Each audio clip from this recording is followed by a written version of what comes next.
the room, you can't move, you can't speak. It's a horrible, horrible feeling. You know, you're looking out into the darkness and then you see a figure, but it's darker than the darkness. I just get this like really creepy feeling, and I see this like shadowy, demon-looking figure in the front seat of the car. She used to come into my room at night and stand right by my bed, and I just was petrified. I remember I saw something fly by my bedroom window. We heard the bathroom door shut. So then we looked out my bedroom window down the hallway, and the bathroom door was wide open. So we came around the bend and we saw eye shine. This thing stood up. I mean, it stood up. And it had high pointed ears. It had a snout, had a long arm, and it grabbed the deer.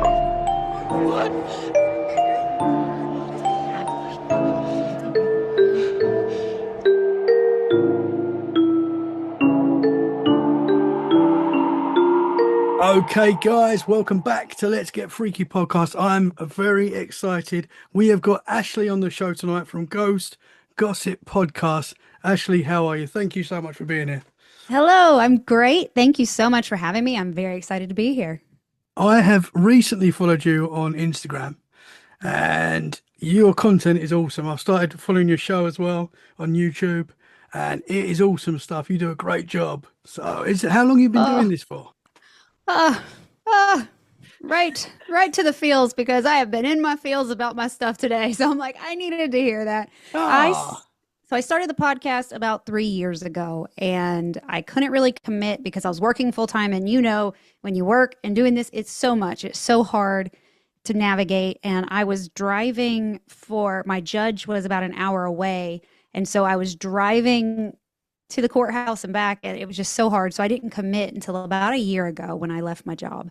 And now I've just was like, been doing it for about 3 years, but really committed for about a little over 13 months. And I have, I love social media just like most people, but I didn't want to do TikTok or anything. But I finally was like, I got to do more to get out there. I got to push myself out in front of the young people. And so I committed to TikTok too about a year ago. And so here I am. It had to be done. It had to be done. It's a necessary evil. Yeah. Well, that's how we get ourselves out there. I mean, that is, unless you've got businesses pumping you out, right? The only way is to do that. Really, that's how we do it. And it is hard. It's hard work. Doing a podcast is like a full-time job. It really is. Yes, it is. Let's get the violins out. Yes, but we enjoy it. That's right. Well, it brings me joy, and that's why I do it. Not getting rich over here off this, but it's so nice to meet people and to talk about something that I'm passionate about, and it's just the community of it. It's really great. Yeah, it is. It is. And like you, I like hearing people's experiences, and that's how we learn about this crazy world that we live in, by hearing other people's experiences. And you're kind of like me. I was watching you today on YouTube, and when someone tells you something, you do like that, like the shock. And I do that as well. I can't help it, And I say wow a lot. I know I say wow a lot. I do that, but I actually can't help it. That's okay. There's nothing wrong with that. Some people say I say wow too much, but when you hear stuff like this, it's amazing. Well, you know what? They breathe too much. So hush. There we go. Amen. Back off. Say wow as much as you want. I'm going to say wow so much in this interview. All the time. Just say it the whole time. Wow. Wow. Wow. Wow. Do it. So what got you into the ghost, the paranormal? Where did that start for you? So, I started having experiences when I was younger. But, when you're younger and you have we weren't like religious, but, my mom's more religious than my dad. And, you just don't talk about it. You just don't talk about it. And when stuff would happen, my mom would be really great and, not say, no, don't talk about that, or don't say that again. She was really great. She was like, oh, they were just visiting, or they couldn't rest. So they were, coming to, she was very supportive. But I didn't really get into it until I bought a haunted house in 2022. And then I was living in it all the time. And I felt crazy. I felt so crazy. And then I was terrified of it at first because, when you're living in it and there's no peace, it makes you anxious. It puts you on edge all the time. And then once I started learning about it and I started talking about it and I started just, instead of fighting it, just kind of accepting it, it just, now it's my entire personality. Yeah. Taken over. Is that so? Yep. Is that the house that you're still in right now? No. We sold it last year or early this year. And we moved out last year. And not because it was haunted, I would still be there. After a while, I loved it. But now that I live here and we have a ghost that kind of comes through, but he's not here all the time. Mhm. And it's so nice not having that anxious energy all the time in the house like it was. Mhm. And it was just a whole thing. He didn't want us there. And there was also that feeling of not being welcome. Like you're in somebody else's house that they are kind of like ready for you to leave. And so Mhm. they start getting like quiet and inching towards the door, like hoping you get the hint, except he didn't like just try to give us a hint. He was just like, get out. I don't want you here. Wow. He That's never wild. said that, but yeah, it was the feeling. That was the feeling, yeah. Oh, yeah. That's wild. I grew up in a haunted house, so I know that feeling. I know that feeling of, you feel like you're being watched. There's just a Yes. weird vibe in the air. The whole family Constant. feels it. The whole family's affected by it. Yes. And for us, because we left when I was 12, we left that house. And other weird things happened in other houses, but it was that house. There was like, I don't know. There was a lot of weird stuff that happened. Right. Hearing someone walking around at night. I did see a ghost in my room when I was a kid, like a full-bodied apparition. Wow. My brother saw red eyes in the same room, like floating towards him. Oh. There was a lot of weird stuff, and when we left the house, my mum and dad, we spoke about it a little bit, but we didn't really. Me and my brother were Right. quite young, so it wasn't until we left that my dad was like, "I'm so glad we got out of that house. I'm so glad." Yeah. And it was like the first night in the new house that we went into, it was like you could feel there was a difference, It's crazy how different it is. Like Mhm. when we moved into this house, I looked at my husband and I was like, this feels like ours. Whereas the last house never felt like ours. It felt like it was somebody else's. And we had a name for the house and it was Wayne's house. We called it Wayne's house. It was his house. That's what we called it. We still call it that. That's what we call it because it was his house. It was never ours. We just lived there. We just coexisted with him. But this house is ours. Like, and Al is our ghost that comes in and out of here. And he is really standoffish. He kind of just comes in, peeks, and then leaves. And, he doesn't cause any harm, doesn't do anything. And I'm sensitive, so I'm aware of him. But, it's like, okay. Still kind of scary though. Yeah, No, I mean, no. not to me. I am sensitive. I don't call myself a psychic medium, but I am clairaudient and I'm claircognizant and some of the clairs. I got several of the different clairs and I don't label myself anything because I'm not confident in myself. It just, sometimes I just know stuff I shouldn't know. Mhm. And I pick up on emotions and I pick up on energy. So I'm so used to it that it's just another day. Yeah. I freak my kids out though. That has to be done though with the kids. But Yes, necessary. so you say Wayne's house. Did you know who lived there before? Did you know who maybe passed in the house? I got to know him. Oh wow. Yeah, I was the second owner, and the first owner, he lived there from 1999 until he passed away in 2018.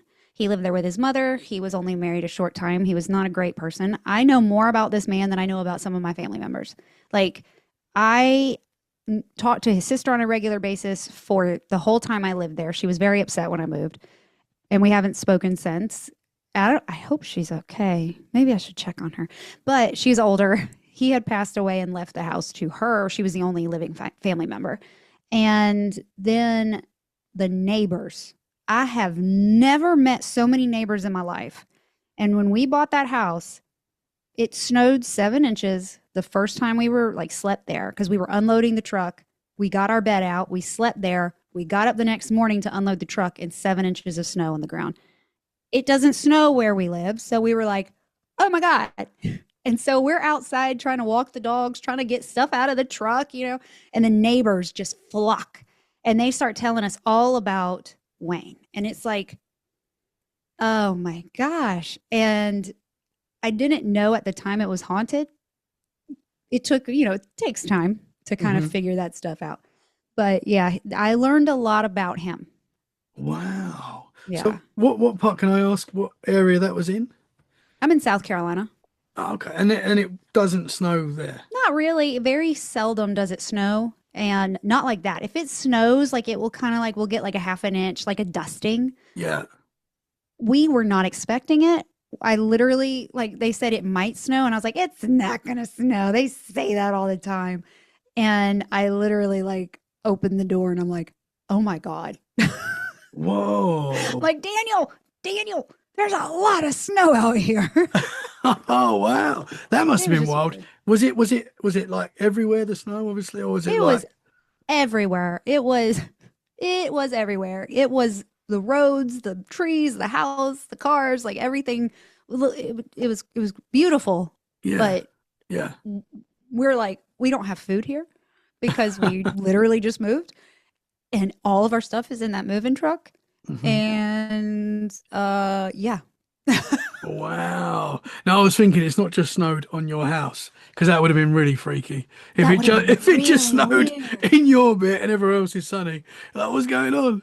Well, what's so funny is it didn't snow anymore after that. It might have dusted, but it didn't snow. We moved into this house, and about the same time that I bought that house, it snowed in this house. It's so weird. Wow. And I'm like, this is weird. And it's about the same time when we bought the house and now we sold the house and it snowed again. It's Is it that the same area? yeah, we just moved about 8 minutes from where we lived. Oh wow. Oh, so you're still close. Oh, okay. Oh, yeah. Interesting. That's weird, isn't it? Because I don't believe in coincidences anymore. There's I don't either. There's too many. No. Like, you can't put everything down to coincidences. It seems there seems to be more. 100%. Yeah, the only coincidence that I truly believe in is like when I went to Vegas to get married, my husband and I eloped to Vegas. That's And yeah, we had the best time. And we ran into a childhood friend of mine at the hotel the day we got married. Now, to me, that's a coincidence. You know what I mean? Like, and to me, like, it's like, I can even say, oh, it was fate. That way I wasn't alone on my wedding day. I ran into my childhood best friend. But cool. Oh, it's your childhood best friend as well. yeah. We grew up together, and after we graduated high school, we went our separate ways. And, she got married, I got married. We started our own lives. I hadn't seen her since high school. That is wild. Yep. And so like to that, it's like, is it fate or is that a coincidence? But that's really the only kind of coincidence that I think exists. Like if you run into somebody across the country, but Yeah. anything else, I'm like, that's not a coincidence. I don't believe in coincidences. Yeah. So did she come to the wedding and stuff? And like, She didn't. No, we had gotten married that morning in Vegas, and we were walking around town, and she saw I made a post on Facebook, and she reached out to me and she's like, I'm in Vegas celebrating my anniversary. wow. And so we were staying in the same hotel. Yeah. Yep. It was one of those things. And we were walking, and I knew she was there. So I was looking for her, and we were at the Bellagio, and I was going this way and she was coming that way. And I was like, oh, and yep. That's So insane. a few hours after I got married, I saw my childhood best friend. Wow. Have you stayed friends now? Are you staying in contact now? Mhm. That's cool. Wow. See, even that, things like that just seem so strange to me. I don't Yep. believe in coincidences. I feel like that's meant to be. Yeah, I do too. But that, like I said, that's like the only kind of coincidence I think of. Like if anything's a coincidence, us bumping into well, then we bumped into each other at the Atlanta Braves baseball game like a month after that. It's so weird. Yeah. Yeah. I was like, you stalking me? Yeah. Just checking your Facebook to see where you are. I've had worse stalkers. Oh no. So before we get into the Wayne's house that you moved into, did you have you said you had experiences when you was younger? What kind of things did you experience? Well, it started for me around 13.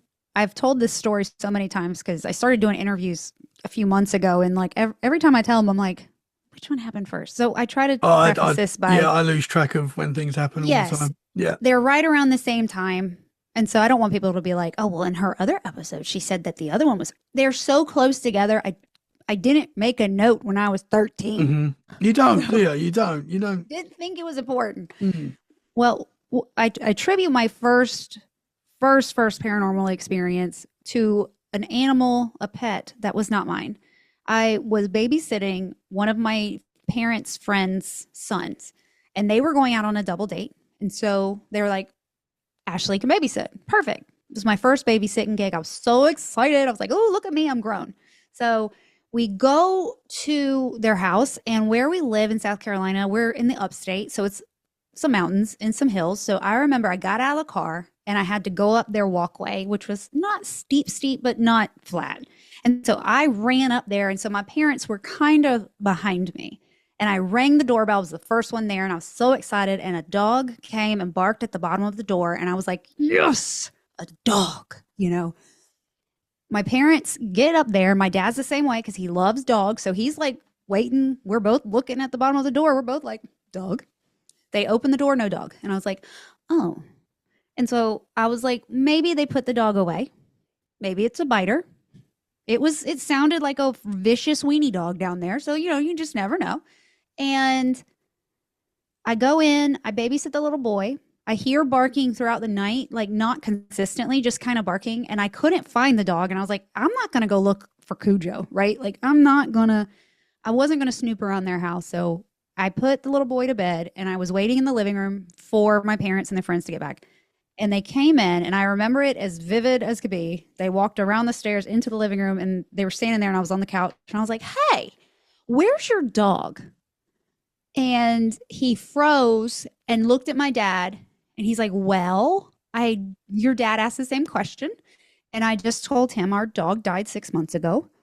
And we hear the dog every once in a while, but we never know who hears it because not everybody does. So we don't mention it. But yeah, so me, my dad, and my mom all experienced this ghost dog at their friend's house. Wow. Did you say you actually saw it as well? No. I didn't see it. You just but I heard it. Yeah. Mm-hmm. That is wild. It was clear as day. Yeah. And that's so cool because your dad has heard it as well. So yeah, and my mom. More confirmation. Yeah. Wow. What's so funny is I was telling my kids about it not the other day, a while ago, because I didn't start talking to my kids about this until they were a little older. And then I realized they were having experiences too. So now this is something we talk about on a regular basis now. And my dad, we were at, I can't remember if it was last Halloween or last Thanksgiving, one of the two. My dad's sitting there and he's kind of like propped up. And he's like, Ash, you remember the dog, the ghost dog? And I was like, yes. And everybody's like, my nephews and stuff, they haven't heard the story. And they're like, what do you mean? Because my sister wasn't there. And so my dad goes into the story and tells the story verbatim. Like he remembers it exactly like I do. And it's like, wow, okay. Like that happened. That is so cool, man. Mm-hmm. Wow. Yeah, because you hear that so often, especially with pets as well. Like people, when they lose their pets, you will have heard this so often that people still hear that pet walking around. You can sometimes still feel it rubbing up against you if it's a cat or whatever. You hear that so often. And even my brother, who's had experiences, but is the skeptical one out of me. And I'm like, believe everything, let's go. My brother's a little bit more skeptical, a little bit more like, okay, it could have been this, could have been that, which is fine. Logical brain, Logical brain, yeah, boring, but still. Boring. Snooze fest brother over there. Yeah, sorry, H. But, but so when our dog passed away, we both loved our dog, Stan. He's a beautiful little dog, little Staffy. And yeah, he passed away. And my brother was still living in the house that I was actually moved out at the time, but he was still living at home. Mm-hmm. And that last couple of weeks after Stan had passed away, my brother still heard Stan, like the sound of Stan running up the stairs. Yeah. And there was like 3 flights that he would have to run up. And he felt him one time jump between his legs on the bed. Yeah. I actually felt him. And I was like, and he's still like, yeah, but I don't know. But I'm like, how can you not? You felt him jump between your legs, bro. Just accept it. Enjoy it. That's not normal. Yeah. He's visiting you, dude. Yeah, like, come 100%. On. Yeah. It's like they're saying, they're still in their routine, maybe. I don't know. Yeah. But it's like, there's you hear it so often. So many people that lose pets experience that. And it's Yeah. comforting as well.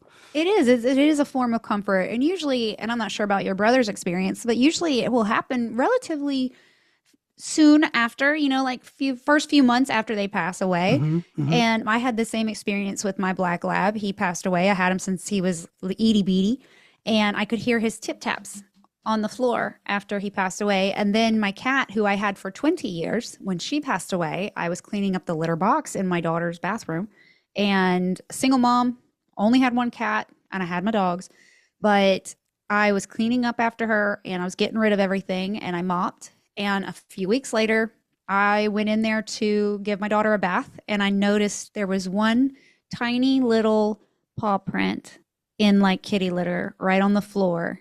And I was like, I mopped in here. Like, there were no kitty paws. And it was just one little paw print. Wow. And then Lily, my other cat that passed away last year from leukemia or feline leukemia, when I travel, so I'm not crazy. I don't think I am. Maybe a little. But my husband found me a little black kitty last year, right before Halloween. And I had lost Lily last summer, and I was really upset. And I was like, I don't want any more animals. I'm done. This is too painful. I can't do it anymore. And I could, in my sleep, I get into that kind of realm, that dream realm where you're awake, but you're asleep too. You're not awake, but you're not asleep. But and that's Lily will come and visit me when I'm in that state, and I can feel her jump on the bed, and I can pet her. I feel her fur, and she will crawl up and actually sleep in the nape or the right here, whatever you call this, right in your back. Wow. And then I got Mavis, my cat, who might appear at some point, and there's something very familiar about her, and I'm like, this is Lily reincarnated. And Lily stopped coming to me after Mavis came. Well, I was traveling for like 2 weeks straight, and almost every night Lily came in my sleep. And it's because Mavis was home with the pet sitter. I was gone, so Lily came to find me. Wow. But she never comes in this house ever since we got Mavis, because Mavis is Lily in my mind. Wow, that is wild. It's crazy. It's so weird. I sound insane. No, not on this podcast, you don't. Oh, I know. Mine either. Like, it's just like another day. Yeah, that's so cool. It's only when I travel and I'm not with Mavis. So is that every time you travel as well? Not every time, but when I'm gone long periods of times, like longer than just like a few days. Yes. Wow. That's wild. So when we first moved into this house, and I think I just started the podcast at this time, or it might have been just before, but I think it was around the time I started the podcast. But anyway, we didn't have a dog at the time. I've got a dog now, but we didn't have a dog. And we're eating in the kitchen, having a meal, and a black cat ran past me. And I jumped out my skin because I saw it. It was like a solid black cat, right? Yeah. And we haven't got a cat. We didn't have a dog. I was going to say, do you have a cat? No, didn't have a cat. Now there is a black cat next door. So I don't know if I knew this at the time, but I know it now. There is a black cat next door. I've looked around the house. No doors were open. There was no cat in the house, basically. So I saw a cat run past me, jumped out my skin, and that was in this house. Yeah. So possibly a ghost cat. I mean, I'm assuming I saw it. I would love to have a ghost cat. I mean, on a regular basis. Like, Lily only visits me when I travel, but that would be fun just to have. Yeah. I did feel something rub up against my legs earlier, and I kind of looked down because it felt like a cat, and I was like, did Mavis, because Mavis is in and out, and I was like, does she inside? But I looked down, it wasn't her, but it could just be my pant leg hitting my leg, Yeah. But it happened twice today, and it felt like, that bump up. Whoa, yeah. But and it goes. I don't know. I have wide leg pants on, so it might be my pant legs, but it was that, that like, yeah. I'm right here. Yeah. So I don't know. I won't label that paranormal, but that did happen today. And it was like, I did look down both times like. Yeah. It could be for sure. Could be. The good thing about ghosts, you haven't got to pay for food either, with a ghost cat. You haven't got the vet bills and all that kind of stuff. So that's exactly. If you're going to have a pet, I guess that's the one to have most economical. Yeah. But if you have a ghost like my other one, they'll turn lights on and stuff, and it's just like, could you do something that doesn't cost me money? Yeah. Yeah. Please. And as well, you'll know this, your cats and your dogs, they react to stuff that we can't see. You Oh, know, yeah. that happens so often as well. I'll have to send you something. Today I was sitting on the couch and I was waiting for the guy. We're getting a railing in our house replaced and he was supposed to come today. So I moved the couch away. I moved the table away. I'm sitting kind of in a discombobulated living room, like waiting for this guy to show up. Me and my animals are all on the couch and we're all just laying there. And I see movement on just like in my eye line by the stairs. And I'm like, again, is that Mavis? But Mavis was not, she was over here. So I was like, okay, not Mavis. Well, then my dog, who was laying next to me, saw it too, because she instantly went on alert and her little ears perked up and she just laid there. And so she saw it too. No clue what that was. Yeah. Yeah, man. It's kind of scary when they do that. You're like, what are you seeing? What are you seeing? What are you looking at? Yeah, Mavis was looking at something one day. Yeah. Just, I'm like, what are you looking at? Yeah. Stop it. We had a weird thing once in the house now. I'll stop telling you my stuff. This is your episode. But You're fine. I was in here in the room that I'm in now. My dog's, he's in a cage just like right nearby, but he sleeps really well during the night, better than all the kids. He'll sleep all through the night, not make any sound, get up in the morning, absolutely fine. But this one particular night, he was going mental, barking, and I'm thinking there must be someone in the house or something. So I've gone out the room, looked down the stairs, and I can hear someone walking around down the stairs and things moving and really loud. And I'm like, oh my gosh, check the wife, check the kids, everyone's in bed. I'm like, oh boy, there's someone downstairs. The dog's heard him, I'm hearing him, whoever it is. And I'm like, we've got to go. Let's go. We've got to go and take on this intruder, whoever it is. Right. So, now, today's the day. Today's the day. Here we go. It's time to, I don't know, this is my moment. Let the dog out, run down the stairs. There's no one there. There was you and the dog. You're like, come on, dog, you're coming with me. I sent him first, and then of course, naturally. He goes first, and then I follow. But there was no one there. But he heard it. He definitely reacted to it. I could hear it. That was scary. How old's your house? It's not particularly old. I don't actually know the date. I'm not sure, but I don't think it's. We was going through a spell where, you said that dark feeling. Yes. We was going through a spell where it was in this house for a few months, and the kids were seeing stuff and having bad, experiences. The wife was, I was, and I'm thinking, oh man. The wife's saying, you got to stop doing this paranormal podcast because you're bringing stuff in. It was really getting to like that level. Right. Yeah. And I prayed out loud and stuff, and touch wood, that worked. That. Oh yeah, calling out to your ancestors and whoever you believe. Absolutely. And that was enough. That, and touch wood, been a few little things, but for the best part of, I don't know how long it's been now, quite a while, it's been pretty calm. So. Hopefully whatever that was, but there was a period where it was getting scary. I was thinking, oh man. Yeah. We have something going on right now in our house, and I know what's triggering it. I just need it out of my house. And so I've been cleansing and doing stuff like that. And my daughter, so we're blended. My husband has 2, I have 1. And but they're all the same age and they've all grown up together. They've known each other since they were 6 and 7.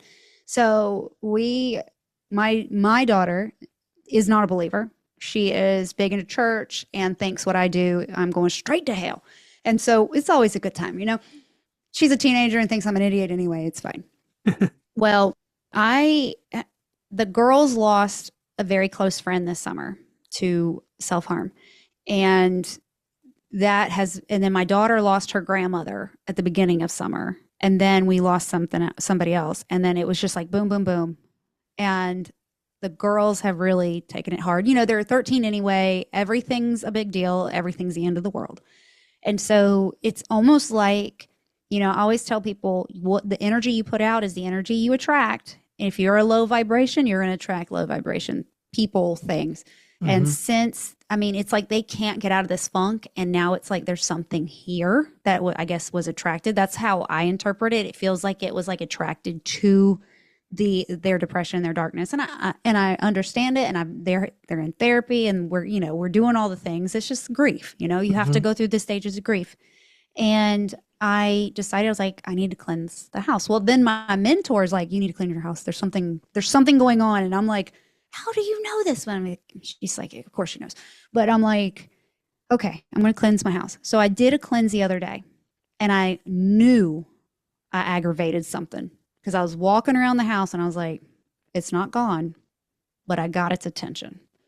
And my daughter was going out of the kitchen, and she looked up the bonus room stairs, and she's like, Mother, Mom, I saw something. She said she saw a shadow person that was short with long arms and a like long head. And I'm like, so I was like, when she said that she saw it, I was like, there it is. I have driven it out of its hiding spot. I have aggravated it. I got to sage again. And so I went through the next day and saged again. And I noticed the rest of the house felt really good, but their 2 rooms are extremely heavy still. And I'm like, I don't know how to compete with this thing. Like, I don't know what else to do. So I guess I just got to keep cleansing and, just, I don't even know what to do.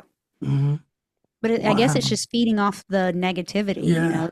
They're sad, and it's like, ugh. Yeah. Ugh.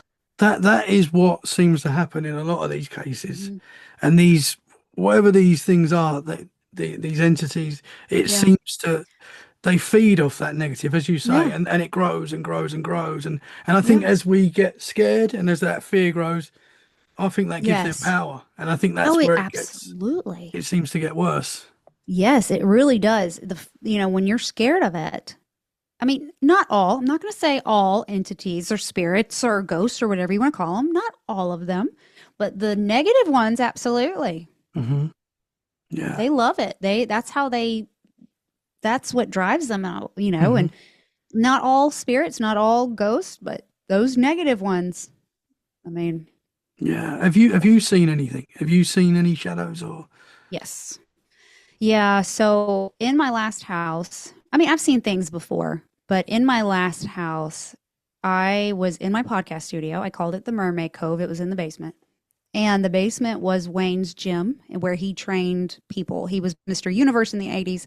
And he had a full basement full of gym equipment. And so this was where the tanning bed was. And I had turned the tanning bedroom into my studio. It was perfect. And I was working in there. And behind me was a mirror, but I had God, there were so many mirrors. I'll get to that. But there was a mirror, so many mirrors. So I had something over it because this mirror really creeped me out, especially being behind me. And so I had like a thick curtain over it. And in front of me was the door, and there were only 2 sources of light. There was a lamp on my desk and the sconce on the wall. And I was doing something for the podcast, editing something, and I see something. So I look up, and in front of me is a giant shadow with a head and shoulders. We were in the basement, so the ceiling's not that tall, but it went floor to ceiling and it moved right to left. And I was like, I just froze because it's not like I saw this thing out of the corner of my eye. It's not like I saw it, like half asleep. I was wide awake, and it was massive. And I started getting sick. I started getting nauseous. I started getting a headache, and I was like, I need to get out of here. Wow. Do you think that was Wayne? Oh yeah. He's a big guy. From what I understand from the neighbors, he was a big man. And he used his size as intimidation with people from what the neighbors told me. And so I think that's what he was doing with me. Wow. He was, my husband's 6'1", and my husband could not make the size shadow on the wall. And there's nothing that would have made that because I was the only one in there. And it would have to be literally somebody would have had to walk right in front of me. And there was nobody there. And I was locked in there because all my equipment and stuff are in there. So I had that door locked. So. Oh, man. That's the scaredest I've been. Like that and the sleep paralysis are the scaredest I've ever been with entities and stuff. Yeah. We can get into sleep paralysis. I've experienced that as well. We can get into that. But it's terrifying. Was that the first time you'd seen Wayne then? Yeah, my first time. My youngest saw him a couple months after we moved in. What? And did he describe like the same kind of thing that you saw? Shadow? and big shadow. She said it was a man. And so I'll tell you the story. When we sold my husband's house, because we had 2 mortgages when we met, and because we were both single parents, full-time single parents. So we had both of our houses. We had 2 separate lives, 2 separate sets of furniture, everything, and we had to combine. And so it was a process. But after I moved in, we were still in his house, which was her childhood home with her mom and her dad. And so when we sold it, when we moved out into the new house, she got really sad. And we were like, okay, maybe it's just, she feels like she's losing something because of the house. And, we just kind of let her process. Well, then she got really aggressive, like really aggressive. And it was so out of character for her, because we do call her our enforcer, because if anybody's going to throw hands, it's our youngest, period. But I was in the kitchen looking out, and she hauled off and punched my daughter in the face. And I was like, oh my God. And then another time is her and her brother were fighting, and she took a cup and chucked it at his head and cut his head open. And so it was just like, what is going on? Like, what? She is never like, not like that. Mm-hmm. That was out of character. And so one day she came downstairs, and we were getting ready to go to school and everything. And she looked like hell. Like, she looked like she was aging. She hadn't been sleeping, and she hadn't said anything to us. And I'm like, baby, what is wrong? And she's like, she didn't think I was going to believe her. And she's like, I am seeing somebody in the corner of the loft. And last night he was in my room, and he was reaching for me. And I was like, oh no. Okay. And she didn't know how sensitive I was. She didn't know of my experiences, because I never taught. They were little, Mm-hmm. I didn't want to scare them. And so I called one of my friends, and I was like, hey, I need your help. So when I bought the house, I saged the house, but this was before I got into all of this. So I didn't know what I was doing. Didn't open a single window, didn't open a door, there was no kind of intention, no kind of anything. I just went in and having a good time with that smoke all up in that house. And I told her that, and she's like, oh, you effed up. You have pissed it off. And so she's like, I'm on my way. Open all the windows. And so I had all the windows. We had a huge house. It was like 5,500 square feet and 3 stories. And so I had every single window open. She came over. We started in the basement. And the moment she started to say the prayer, I covered in painful chills. Like, not like a regular just chill. It felt like something was like entering or exiting my body. Like, it was painful. And so as we moved, it would hurt. But as we went, it got less and less. We went up to the first floor where my bedroom was, from the basement to the first floor. And I always felt like I was being watched in my closet, like to the point where I would turn around thinking my husband is there, and he's not there. All of us always felt like we were never alone. And so we worked through that room, and then went to my office and went through the dining room. And then we get to the kitchen. And as we get to the kitchen, the sage went out, and she's like, huh.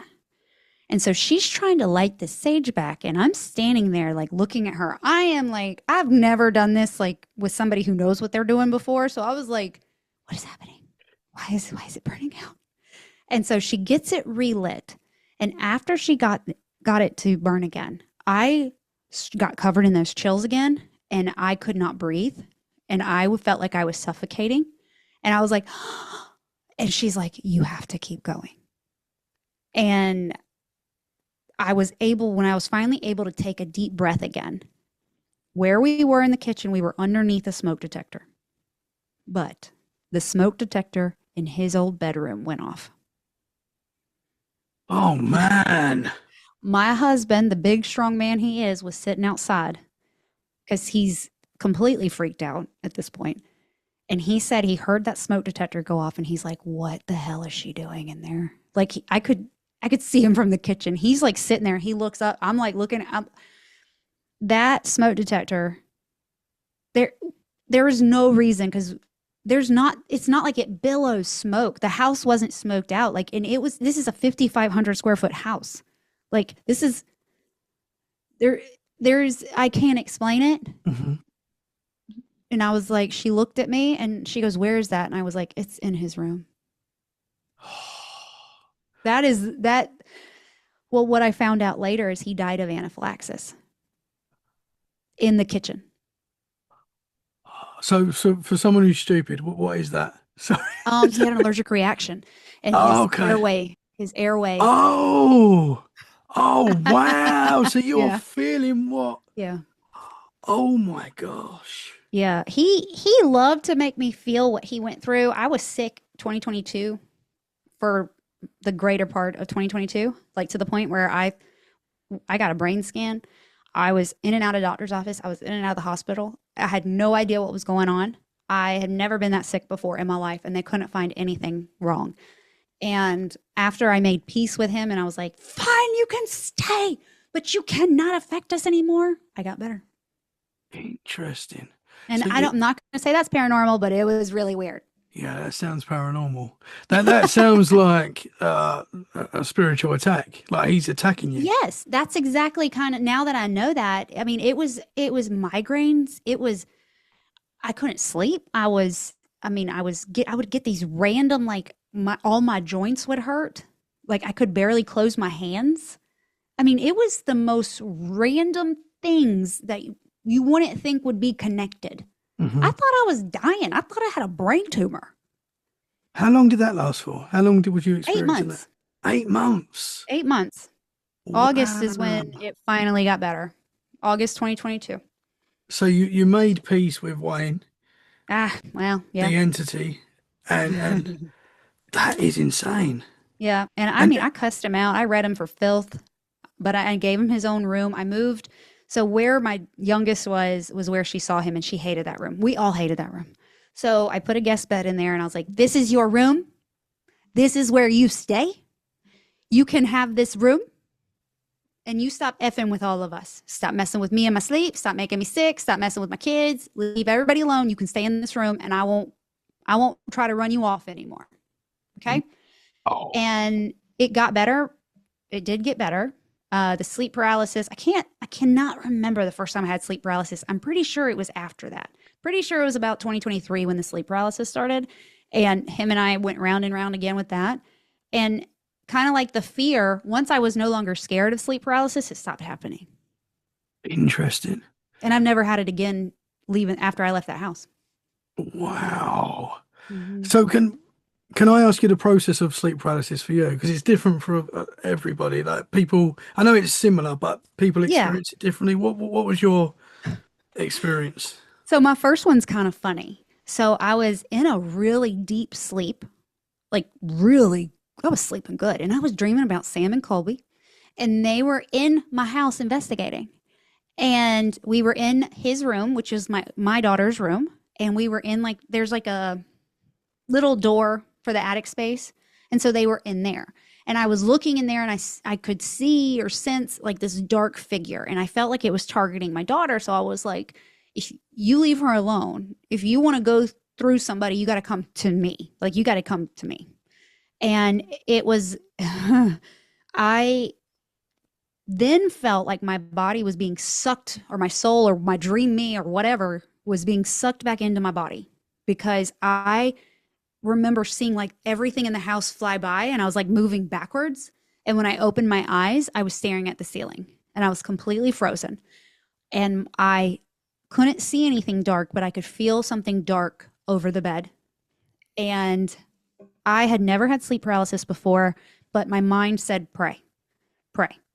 So I tried to say the Our Father, and I forgot the words. I was born and raised Catholic. We said the Our Father on a regular basis. And all of a sudden, I can't get past Our Father. And I just kept trying and trying and trying. And then finally, I was able to just kind of like spit it out enough. And when I said amen, I went right back to sleep. Wow.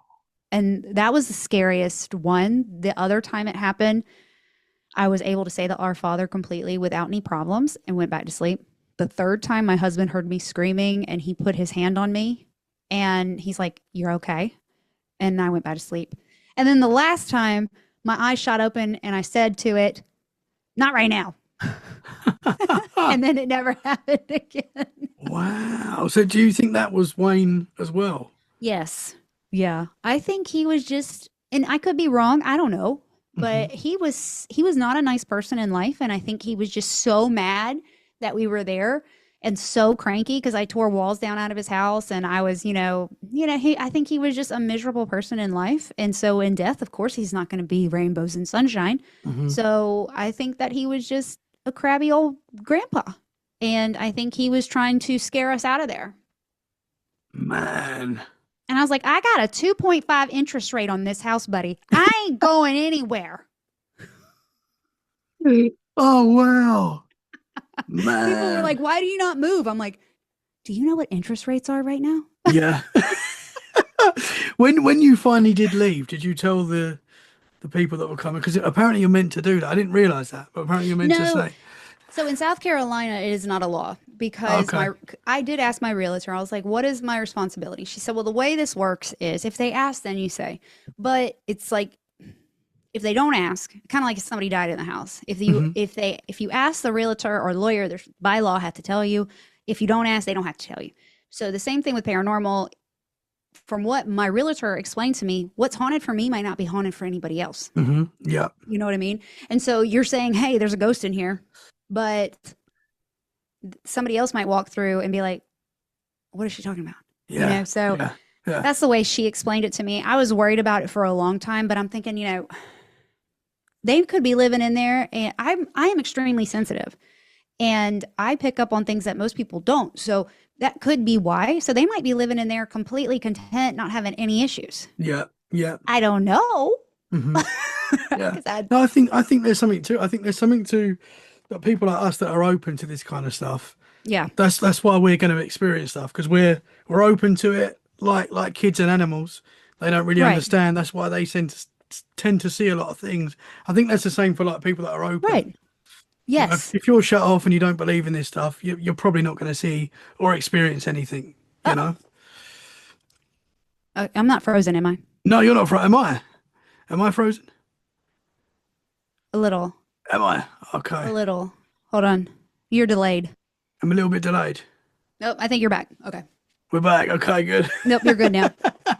It's paranormal, man. Yeah, it's on me. I'm gonna yell at the AT&T guy. Also, when I talk about Wayne, like yesterday in my interview, she said my audio went out, and Really? so yeah, he don't like me talking about it. That does happen as well. That does happen. Yeah. You know. Yeah. I was talking to a lady at the start of my Let's Get Freaky journey, and her name was Gina, and we was having like a fine conversation, and she started talking about this bad entity that she had dealt with in her life. Yeah. And suddenly all of a sudden it all went crazy, and she said that could happen. And I was like, okay, I think it's probably the signal or whatever. So we started talking again. Absolutely fine. She mentioned this entity again. When it went again, I was like, oh, that's weird. It's happened twice. I'm still thinking, okay, it's probably just the signal again. Right. Coincidence. And then we carried on, had another little bit of a conversation, mentioned this entity again, and it went again. I'm like, oh, okay, we're not going to talk about him anymore, because it seems every time we do, something happens. Yeah. Well, yeah, every time it's gotten better. The first time I had an interview and I talked about him, I remember I emailed one of the hosts and I was like, I'm so sorry if that was horrible. He did not want me. And I was in the house at that time. So he did not want me talking about him. I started shaking. Like my body was literally vibrating. Yeah. And my voice was shaking, and I listened back, and I'm not sure if I can hear the shake, but it doesn't sound like I do today. Like I felt petrified almost to talk about it. And it was definitely like, stop talking about me. Like, stop talking about me. And now when he does it, I'm like, leave me alone. So actually what's funny is this shirt says "Move It, Hag." So when I investigated the house after I moved out, because my friend's a paranormal investigator, and she's like, let me investigate it. I was like, not until we leave, because I have to live here with him. So not until we leave. So after we moved out, she came in and investigated, and the house was pretty much quiet, but we went into that room, and I have never channeled anybody before. And that was the first time I've ever channeled somebody, and I couldn't hear his words, but I knew what he she was asking yes or no questions, and I was able to answer them, and I was in tears, and I was like rocking back and forth on the floor. I was completely consumed with all these emotions and rage and crying and just and Daniel's like, I've never seen anything like it. And he finally was like, you need to get out of here. Like, and so I got up and went out the room and, composed myself. But that room is just, but as we were investigating, we got Move It Hag on the Spirit Talker, or one of the boxes. And so I made a shirt out of it. Oh, that's a cool shirt. Man, could you, when you say, could you feel him like his thoughts? So she was asking him yes or no questions, and his answers I could feel. Whoa. And it was like, if it was the right side of me, it was a yes. If the left side of me, a no, I can't remember. One or the other. But, and so if my ear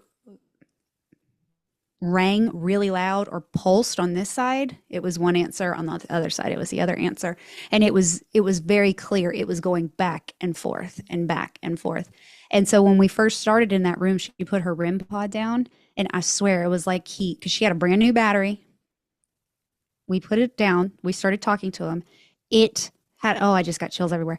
It's like he grabbed the antenna and it killed the battery. Whoa. Like it just went crazy, and it was like, and then it was dead. And she's like, that's a brand new battery. Yeah. And how often do you hear that with paranormal investigations where I have a REM pod and mine never goes off. Yeah. But it was crazy. That is wild. But you do hear that with these entities, ghosts, they can seem to affect our technology. That's insane. What was in the room? Was it his old bedroom? That room, I believe, just from speaking with his sister and the neighbors, I think that room was his bar. So the way the house was kind of set up, it was set up for a master on the main floor and a master on the second floor. So him and his mother lived there together. And so I believe she was on the main floor and he was on the second floor and then ran his business out of the basement. And so I think that room was his bar, or maybe his smoking room, maybe where he went and smoked cigars, or you know what I mean. And I think that was kind of like his sanctuary, like where he hung out. And that's why he didn't like me there. And he didn't want kids in there. And yeah, even my friend Jessica, she came in, she's like, this room feels so much like so off compared to every other room. And when I walk in that room, I'm starting to feel it right now. Have you ever walked through like a static field? I'm not sure. I've walked into a room where I feel like heavy and it feels like there's a bad feeling, like a negative vibe. Yeah. And the only thing I can compare it to people who have never had that experience would be if there's a huge power pole, like the huge electric, those huge things that run like up the interstate or whatever, and they're all metal. If you go and you stand near one of those, you will feel the electricity coming off of those huge power poles. And that's kind of what it feels like. You walk in and it's almost like you have walked into nothing but energy field, or a static field is what I call it, because it's like you could feel it on your skin, you feel it in your hair. And that's how that room was. It was completely different than the rest of the house. It was crazy. Man, that is wild. Mm-hmm. So do you think he's followed you? He still... He comes and visits, but he's there. He's attached to the house. He loved the house. I didn't even tell you about the Bible. Oh, what happened with the Bible? Okay. So when we bought the house, I bought the house. I was the only one that went to closing. I met his sister.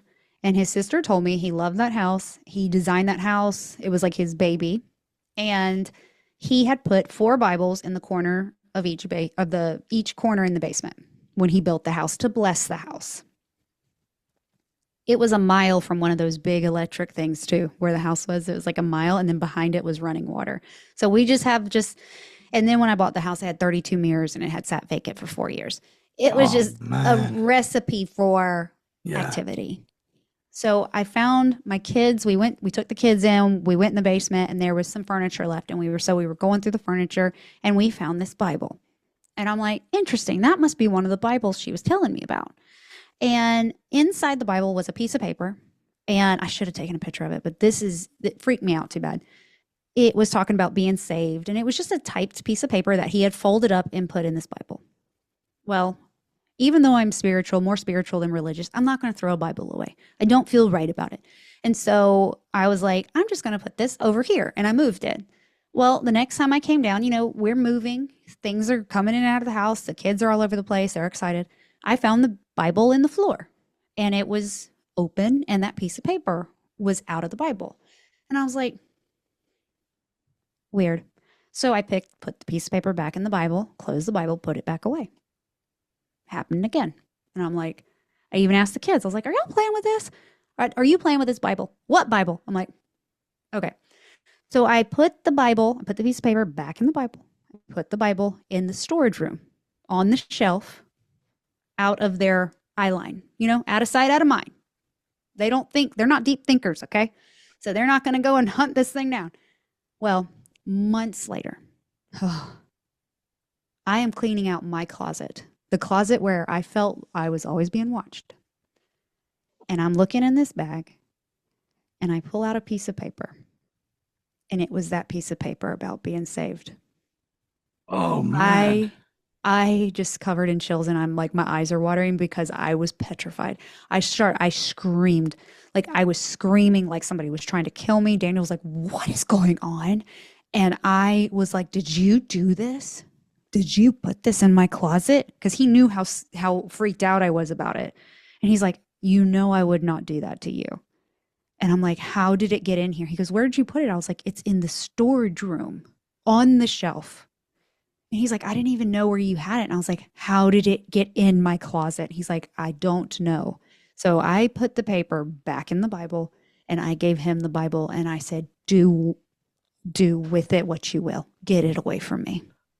Whoa. So I never saw the Bible again. And man, if I find that piece of paper in this house, I'm burning the house down. Yeah, whoa. That is I'll tell you wild. what, that house, Liam's like, that sounds like a nightmare. Yeah. That sounds like a scary movie. Absolutely does. Yeah, absolutely. And it sounds like I'm crazy, but I swear to you, I lived through every, it was always, I became so used to it. It was just like when lights started coming on and off like this, yeah. I was like, okay. I get it because I know I've experienced quite a lot myself, and when I tell people, I sound crazy. I feel like I sound crazy, Yes. but I'm telling you the truth. Like this happened. I know it sounds wild. I know it's scary, but this stuff is real. And as I say, especially when you're like us and you're into it, and you're like, you look into the paranormal, it looks back. I truly believe that. I feel like when you look into it, it looks back. Liam was telling me on his show, he's like, yeah, I have a friend that says when you look into the paranormal, it looks back. So that's you. That must be. I mean, I don't know if I made that saying up. I don't think I did. But I do say it a lot. I say it a lot. Nietzsche, I can't remember. I know he's important. But he said when you look into the void looks back. Yeah, same thing. Yeah, same thing. But you're exactly right, because you go looking for it, it will find you. Yeah, 100%. Yeah. Be careful what you wish for. Yeah. Oh yeah, I didn't wish for any of that, but let me tell you something. It was an experience and it brought me where I am now, and I love Wayne. It took a long time to get there, but he's like a little grumpy grandpa. And he became family. The kids talked to him. Daniel would talk to him. Like we would, and my husband's a huge skeptic, and we would get into blows, like not physical, but we fought more when we lived in that house the first year about the house being haunted than ever in our relationship in 7 years, because he wasn't experiencing it like I was. And he's like, there's nothing in this house. And I'm like, I am going crazy because there's something in this house. He's like, there's nothing in this house. Until he started experiencing things. Whoa. What kind of things did he start seeing? So he was taking a test. It was late at night, and he wasn't taking it. He was studying for the test. He had a licensing exam for like a mortgage license that he needed. And he was staying up late. And at this time I was going to bed at like 8:39 because I was driving to Anderson and stuff. So, and Anderson's about an hour from where I lived. And I had gone to bed. I was tucked in bed with my dogs, and he was sitting on the recliner studying. Next to him is the sunroom, and that is the light that loved to come on and off on its own. And he had never seen it come on like I had, but he knew about it because I had made a stink about it. Well, he's sitting there studying, and that light comes on, and it's like 11 o'clock. I'm in bed. The kids are with their other parents, and he's like, huh. And I had told him before, talk to them like they're people, because they were people. So just talk to them like you're talking to somebody else that you can see. Just imagine, use your imagination. And so he goes, well, thanks for turning that on, but I don't need it on. Can you turn it off? And he said a few minutes later, it cut off. And he's like, it's time for me to go to bed. And then the next time, which was around that same time, I was in bed and I heard footsteps upstairs. I thought he went upstairs. Well, he did not. He was in the living room watching TV with the dog. He heard footsteps and so did the dog. He said even the dog looked up like, so Daniel thought I went upstairs to get something and he didn't think anything about it. And then he came in the bedroom and there I was. And he's like, so he started hearing the footsteps. And then what really got him, so I hear voices every once in a while. That makes me sound batshit crazy. I hear voices. Yeah, I've heard voices. Yeah. It's fine.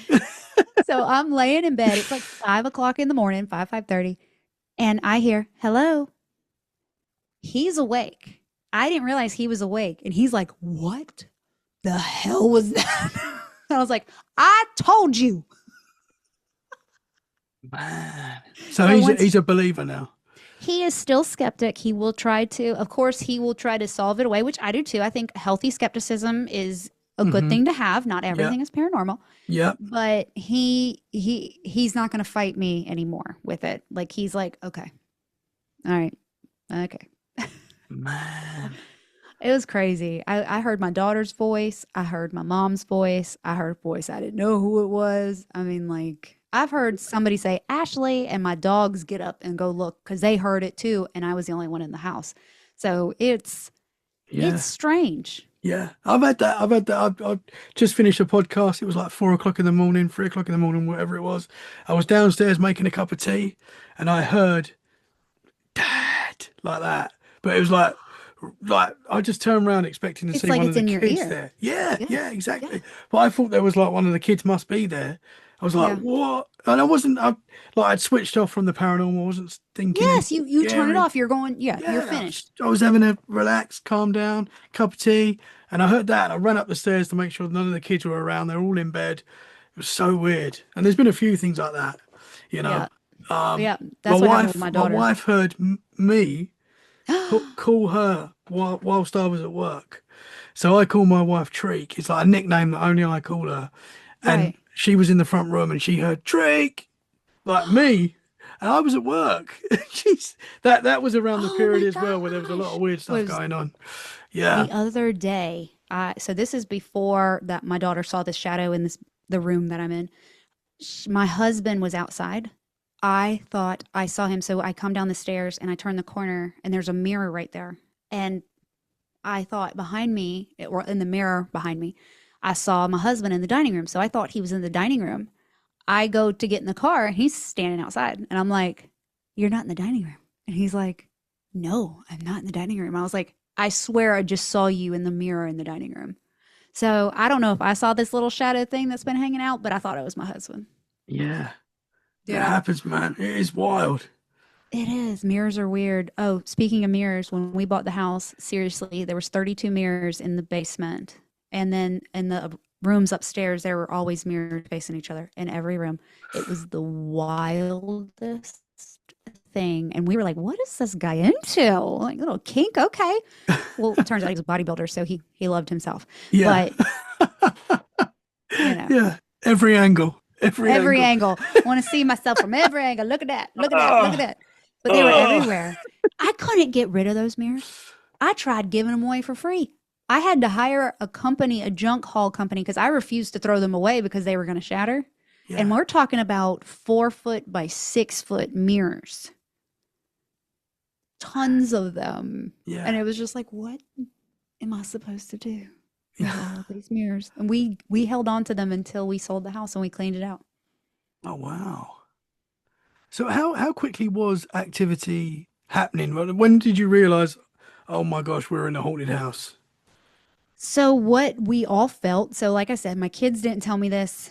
Daniel's oblivious, but the kids did not tell me. They said that the basement felt weird, but you know, basements are sometimes scary to kids, right? Like That's normal. Mhm. But they were feeling like somebody was watching them from the get-go, and so was I. And I wasn't saying anything. I did tell my husband, I was like, gosh, I feel like you're standing there, but you're not there. And he's like, it's just, it's a new place. You're in a new house. It's a new space. We're getting used to it. Blah, blah, blah. Excuse. Well, then I heard my daughter say, I swear I feel like somebody's watching me. And I was like, and when she said it, I was like, yep, there's somebody here. But the activity started when I started painting and taking out walls, probably about 4 weeks in. And I mean, so relatively quick. Then I noticed things, and it was like, uh-oh, no. Because the lights were coming on. That was the first thing. The lights were coming on. And I was like, this isn't normal. And my husband's like, it's just a frequency. It's on somebody else's garage door or other fan. And we were in a neighborhood. So what I did, I was like, so if his logic is correct, then my remote should activate theirs. So I walked around the neighborhood looking like a crazy person, pointing at people's houses, seeing if I could get a light to come on and It's off. the new lady. What's she doing? Look at that new chick out there. What has she got in her hand? What is she pointing at my house? She's pointing at the house.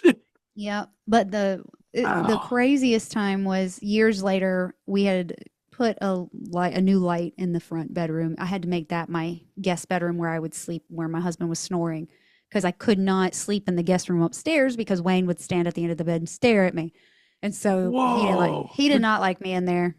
Would you see that? Would you see him there? In my head, I could see him. If I opened my eyes, I did not see him, but in my mind, I could see him standing at the foot of the bed, like his hands on his hips, like, you told me this was my room. You told me this is where I need to stay. Why are you in my room?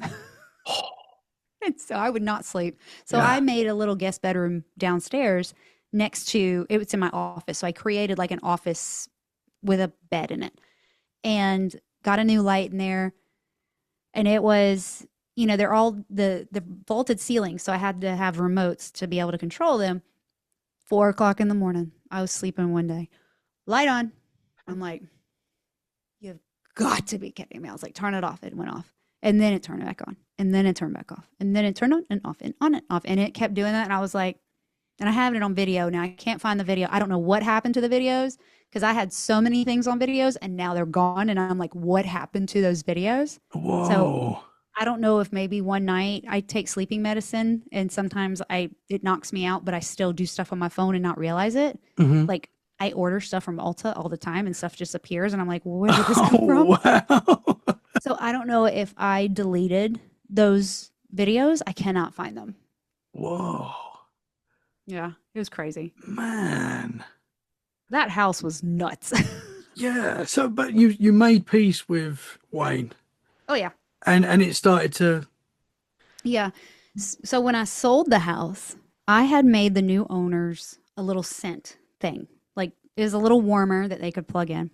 And I had made it using 2 different types of scents that I put together and it smelled really good. And I took it to the house to do a final walkthrough. It was like the day before we closed and signed all the papers. So I went to go make sure that it was perfect because I'm a perfectionist with OCD and ADHD. I'm all over the place. So I went to the house and I was walking around and I was looking out the backyard. And I always use Necrometer or Necrometer, whichever one you want to call it. And I love that app. And like I always say, they're for entertainment purposes only, but sometimes the stuff that comes out of there is real spot on. So I'm standing in the kitchen looking out at the backyard. We had completely gutted the backyard. He had it like an enchanted garden. And so we gutted it for our kids and our dogs. And it said, backyard. I'm standing in the backyard. And then I was like, that's weird. And then I was smelling the thing because I was about to leave. So I was smelling the little warmer. And it said, I like that smell. And I was like, that's really weird. Yeah. And then when I was leaving, it said, I'm alone. And I was like, I'm sorry. And then it said, bitch. Okay, I'm leaving. Wow. Goodbye. Rest in peace, buddy. So when he's in your house now, obviously you're in a new place now. Yeah. How can you tell that that's his energy? Usually, I call it familiar. Usually I can tell by how it feels. So usually when I'm talking about him and I get chills, and it's not like I'm telling a scary story or a scary thing that happened, I'm just saying his name over and over. I will, this is so random. He affects the left side of my body. And so it's like the left side of my body gets chills. And then it's just like, okay, hello. And then it goes away. And I assume he's gone. I could be completely Wow. wrong. I could be mental. I don't know. No. But it's kind of like when you were saying before, when you were getting like the yes and no Yes. in the ears. It was like the Mm-hmm. two sides. Oh, yeah. Interesting. And so the way my gift works is when I truly can communicate with people who are past, I'm asleep. And they will come to me in my sleep. And that's when I can like talk to them like you and I are talking. I see them, I hug them, I communicate with them. But that does not happen if I'm awake. I just feel things, and I know things that I shouldn't. And things will just, I call them direct connects or pings into my brain. It's like they just all of a sudden it's there, and I'm like, what is that? Yeah. It's very weird. Or like if I'm going to bed, I'll hear, this is new. This is really new. Like I'm going to sleep and I'll hear crying, and I'm like, and I'll wake up and I'll go check on one of my daughters. You know what I mean? Because it's like I'm not sure if I'm picking them up or if I'm hearing them, but I'll just go and check on them. Or when I was in a haunted hotel, I was going to sleep and I would hear furniture scooch across the floor, and where we are, it's carpet. And it's like, what is that? So it's like something with my sleep. And I've had a psychic tell me before, they use my sleep to communicate with me because that's when I'm, I guess, the most open. It's weird. It's really disruptive, actually. Yeah. So in like the dream state, Mhm. you'll have an interaction with someone. Yeah. hmm Wow. And it's only been my family members that it's happened. Mm-hmm. So the first one that happened was my best friend died when I was a senior in high school. She was in a car accident, and she was supposed to be with me that day. And I carried a lot of guilt, even though it wasn't anything that I did. She made a decision not to get in my car. She left with her boyfriend instead. And they ended up both getting in a car accident and passing away. And I was 17, almost 18 years old, senior year, and it rocked me. And that's when my sleep disorder started. And that's when my depression started, because just losing somebody so tragically, especially when it's like, oh God, they were supposed to be with me. If she had just gotten in the car with me, she would still be here. But the first dream that I ever had with a person was her. And it's so weird because I'm not completely asleep. I am in the middle. And I felt the bed dip. And so I turned over and opened my eyes, and she's sitting there. And I was like, and she's like, I don't want you to be mad at me. And I told her, I'm not mad at you. I love you and I miss you. And then she was gone.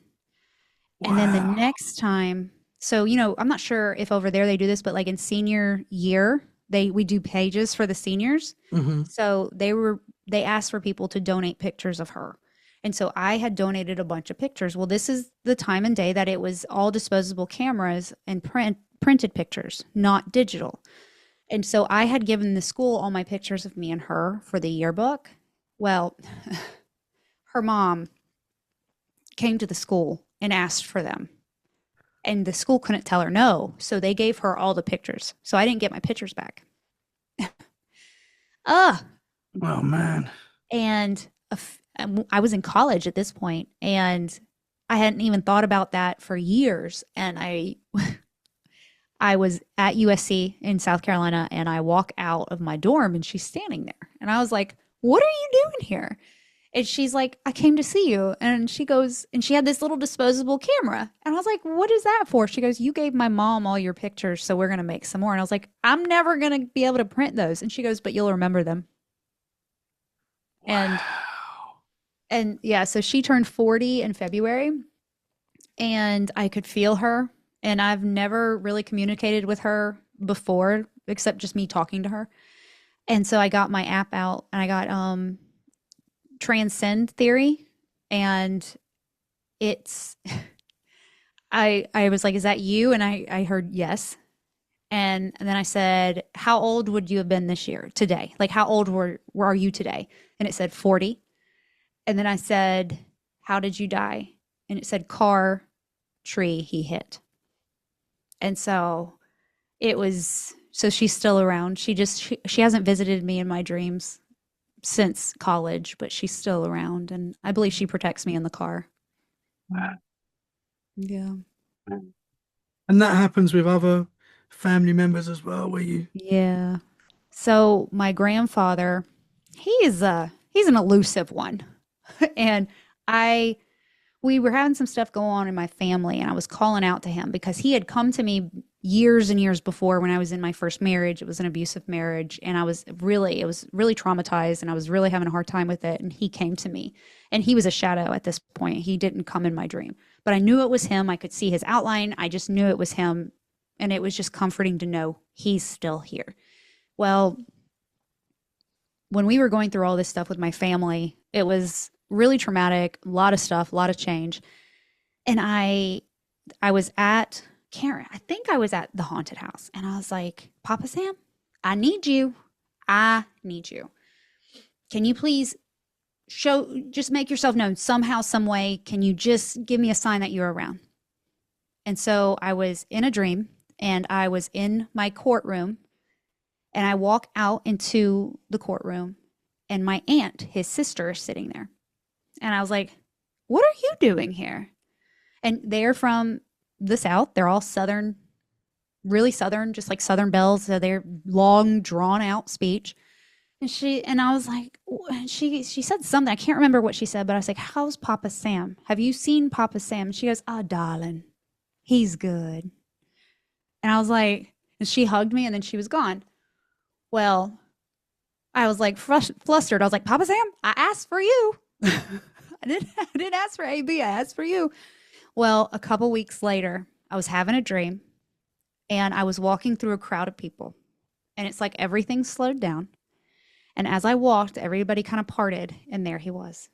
And he was in a burgundy sweater with his little hat on, and he never speaks in the dreams. He never speaks, but he just smiles, and he gave me a hug, and then he was gone. So he's like, here I am. You wanted me. Here I am. Yeah. Stop calling for me. Wow. He didn't say that, but I can only imagine. He's like, leave me alone. Let me rest. I'm playing golf. Leave me alone. That's so cool. And then my grandmother, my grandmother's my spirit guide. She's usually about right here. If you listen to some of my interviews, you'll hear psychics be like, you have a really strong female. This is my grandmother. She's right here somewhere. And she's always with me. Well, I started a mentorship with my mentor, and she was trying to help me work on my abilities. She says, you need to call out to your grandmother, who is your spirit lead, and call out to her and see if she'll come to you in a dream. And she's like, I don't care if she's sitting in a rocking chair. If you see her, you let me know. Well, that night I dreamt, but it was her sister sitting in the rocking chair. And I was like, what are you doing? She just smiled. She didn't say anything. And so I told my mentor, and she goes, okay, call out to her again. She goes, I bet she's going to come to you in the next few days. That night, I was sitting on a couch. Don't know whose couch it was. I was sitting on somebody's couch. And here she walks into the room. She had a pink blouse on with her little purse, her little pearls, her little khakis, and her little flats. And she looked at me, and she smiled. And I was like, oh, my God. And I get up, and I give her a hug. And she made a joke that she's taller than me now because she's in heaven, and I'm down here. Because she's like 4'10", 4'11". She's little itty bitty thing. And she looked dead at me and said, I don't like that you're into this stuff. Be careful. Whoa. And that was a few weeks ago. Oh, wow. And I woke up and I was like, I got scolded by my dead grandmother. Wow. I mean, I've had dreams where both my granddads, I was close to both my granddads, they're both passed. But I have dreams, I haven't had one for a while, but I have dreams where like they're there, and it feels so real, basically. Yes. And like I can cuddle them, and I know they've passed in my dream, and I can feel like their beard on me and stuff, like their hair. They feel real, and I can smell them. It doesn't feel like a dream. It feels It's not real. Yeah. It's a visitation. They're visiting you in your dream. That's exactly what's happening. That is real. Yeah. And they are different. Because dreams you forget within the first you get up to E and you forget your dream. Yeah, it's gone. Those are memories. You made new memories, and that's what that is. They visited Interesting. you, and it's a memory, not a dream. Yeah. Interesting. Yeah, because you do have some dreams. Obviously, you wake up from dreams They're and gone. they're gone. You don't care. But then Yeah. sometimes you wake up from a dream that's like, it can be like maybe a really bad nightmare, and you're like, that felt Oh, so real, and it yeah. affects you. Like it affects Yeah. how, and that I think that there's something more that Mm-hmm. that's more than just a dream. I Yeah. used to Oh, just yeah. think dreams are dreams. They don't mean Oh, anything. They're no. just dreams. But now my opinion has changed, especially Yeah. since doing this podcast and meeting Oh, I people like bet. yourself. Like it's completely changed, and I see dreams very differently now. Yes. So those kind of dreams, we call them visitation. And that's exactly what they are. It's your family members coming to check on you, and they can communicate with you because they're, you're at your not weakest, but you are completely vulnerable. You were Mhm. sleeping. You were Yeah. completely mentally checked out, and you are able to go to, and I sound crazy again, but you're able to kind of move through the dimensions, and they're able to move through the dimensions. And so you meet somewhere in that middle plane, and Yeah. you're able to connect. And that's why it's like, whoa, that was really real. And so they always say, not all, I say they, I don't know who I'm talking about. The people that I've learned from, okay, has said that if you find yourself in a lucid dream, almost like you're in another dimension and you're interacting with people, ask them what time it is. If you feel like you are in that lucid dream that you can interact, ask them what time it is. And if you are truly like in another dimension, they're going to stop and they're going to look at you because you've gotten their attention. Interesting. The last really lucid dream I had that wasn't a visitation, I was like, I am in a lucid dream. Like in my dream, I was like, I'm in a lucid dream. And I looked at the person, I said, what time is it? And they looked up because they were doing something, and they looked up at me like, I can't believe this lady just asked me what time it was. And why do you think that is? Why is that because time is irrelevant in that realm? Or Yeah. what? Yeah. Well, that, and it's like, when you're in the dream, you're just like, on butterflies, Yeah, and you don't even unicorns, and like, you don't yeah, you like, don't realize you're in a dream. Yeah. why is this person asking me a question? Why is this person interacting with me? Why is this person asking me a very conscious question? So Yeah. you have a conscience. You're not dead to the world. You know what I mean? You are aware, Mhm. and they are now aware that you know. Interesting. It's just my little theory about it, and I have Yeah. tested it. And when I asked that whoever it was in the dream what time it was, and that look they gave me, it was just like, and then I was awake. I was done. Whoa. I need to try and remember that in my dream. Remember that in your dream. It's funny because if it's a lucid dream and you're like, this is really real, it will come up. It will just like, it's almost like it's, after I heard it, it was very instinctful. Like, is that a word? I don't even know. But it was like the first instinct when I felt myself like, this is really weird. Like, I can touch this. I feel this. This is different. Yeah. So, Is that do you think that's like astral projection? Like you're in another, yes. you're somewhere Yes. else? Yes, which I have also done. Your listeners are gonna be like, this lady's a freak. No, trust me. No. Wait, not- he went all Not on out. this podcast. Trust me, it's fine. So in the other house, this house changed my brain chemistry. I'm not even gonna lie. This house changed how I think and feel about all of this. I was in bed and I was sleeping. And when I opened my eyes, I was outside, barefoot, standing, actually crouched down next to my husband's truck in the street.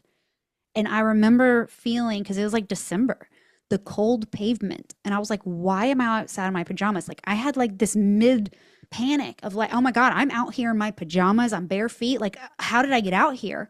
And I walked around the truck and onto the sidewalk, and I could see the house, and our Christmas lights were up. And I was like, who didn't turn the Christmas lights off? being critical in my dream, I walked up to the door. The door was open. So I walked in, and when I turned, I was in my foyer, and I went into my room. And when I turned into my room, I was back in my body. But I could feel everything. I could feel the doorknob in my hand. I could feel the asphalt on my feet. And the second time I astral projected, also in that house, I went back to my house that I sold before I moved in with my husband. And I walked in, and I was like, this is not my furniture. And I'm walking around the house, and I'm like, this is not, none of this is mine. None of this is mine. How am I here? And then somebody was like coming in the door and I was out of it. And it was so real to the point I asked my husband, did we clean out I sold my house, right? And he's like, Ashley, you sold it like a year ago. And I'm like, you will not believe what happened. Wow. And you didn't try to do that. That was just like a No. natural. It just happened. I couldn't do it again. Yeah.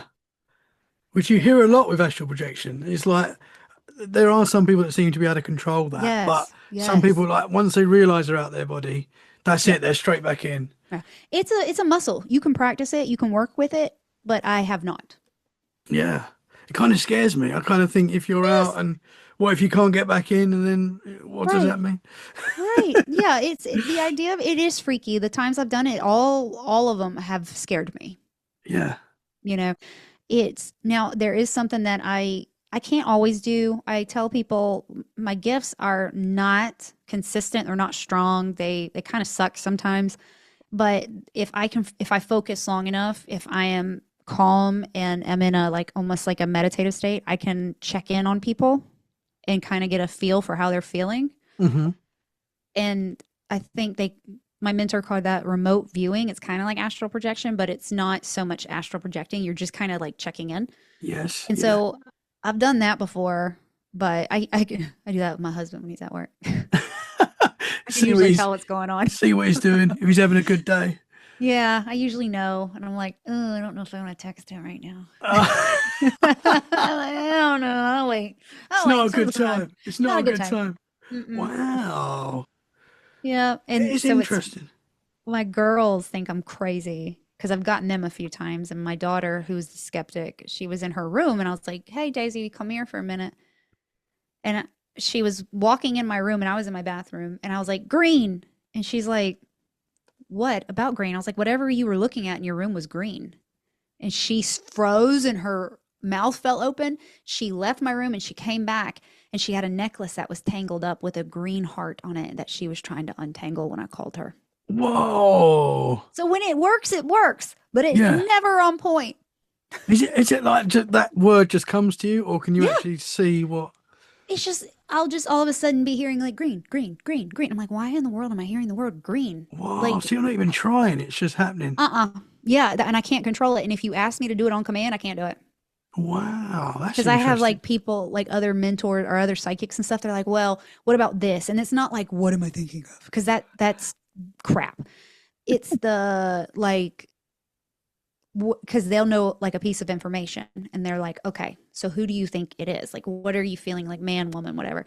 But if you don't ask me, I'm much better than if you put me on the spot. And you put me on the spot, I'm going to be like, I don't know what to do with my hands. I don't know. I haven't learned how to, I don't know.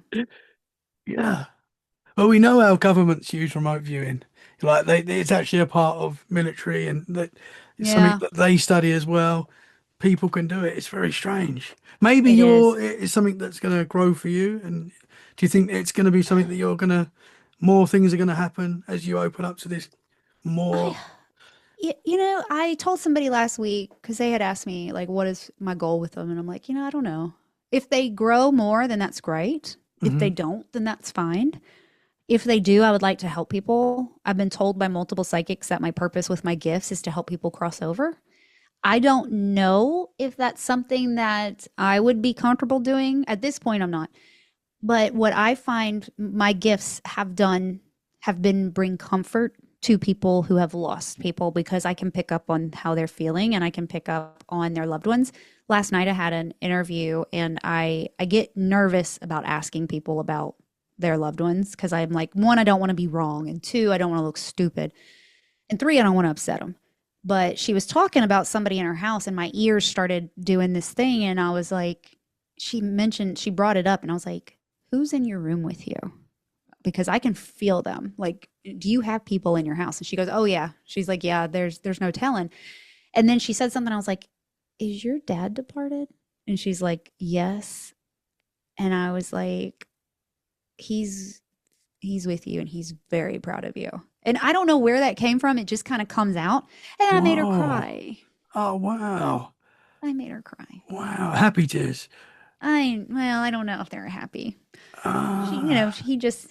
she's, he just died not too long ago. So it's Yeah. still, Okay. Yeah. still Yeah. raw. Yeah. So, Yeah. but, and then I was like, I kept hearing the word red. And I was like, is red important to you? Because usually when I start hearing something over and over, it's like almost intrusive. Hmm. I'm like, okay, just spit it out my mouth. And she's like, well, she goes, not really, but he liked red lipstick. And she's like, and her lipstick looked red. And she goes, Dad, my lipstick is not red today. It's actually pink. Wow. But I don't know if that had anything to do with it, but I kept hearing the word red. Yeah, that's red. why you get that knowing. And it's just a lot of psychics describe it as just being like a knowing. It's hard to Yeah. explain. Do you want to hear another one that's really weird? Yeah, absolutely. Yeah. So my daughter had her wisdom teeth out this summer and she was struggling with clenching. And so they needed to send her something in to help relax the jaw to heal because she was like clenching down so tight that it was putting knots and she just had her wisdom teeth cut out. So I went to the pharmacy. I knew how much the medicine was supposed to cost, but I bought some other things when I was there. And so it rang up like $30. And I was like, you didn't think anything about it. I'm walking out of Publix, the grocery store, and my husband's right there with me. And I just freeze because in my mind, I heard in my own voice say, check the receipt. And I was like, and I stopped. I mean, dead stop. Because when you're done in the store, you're like booking it out of there. I got to get through the parking lot. I got to get to the car. So I was like full speed and then stop. And my husband's like, whoa, where'd she go? And so I pull the receipt out and I look and they charged me $13.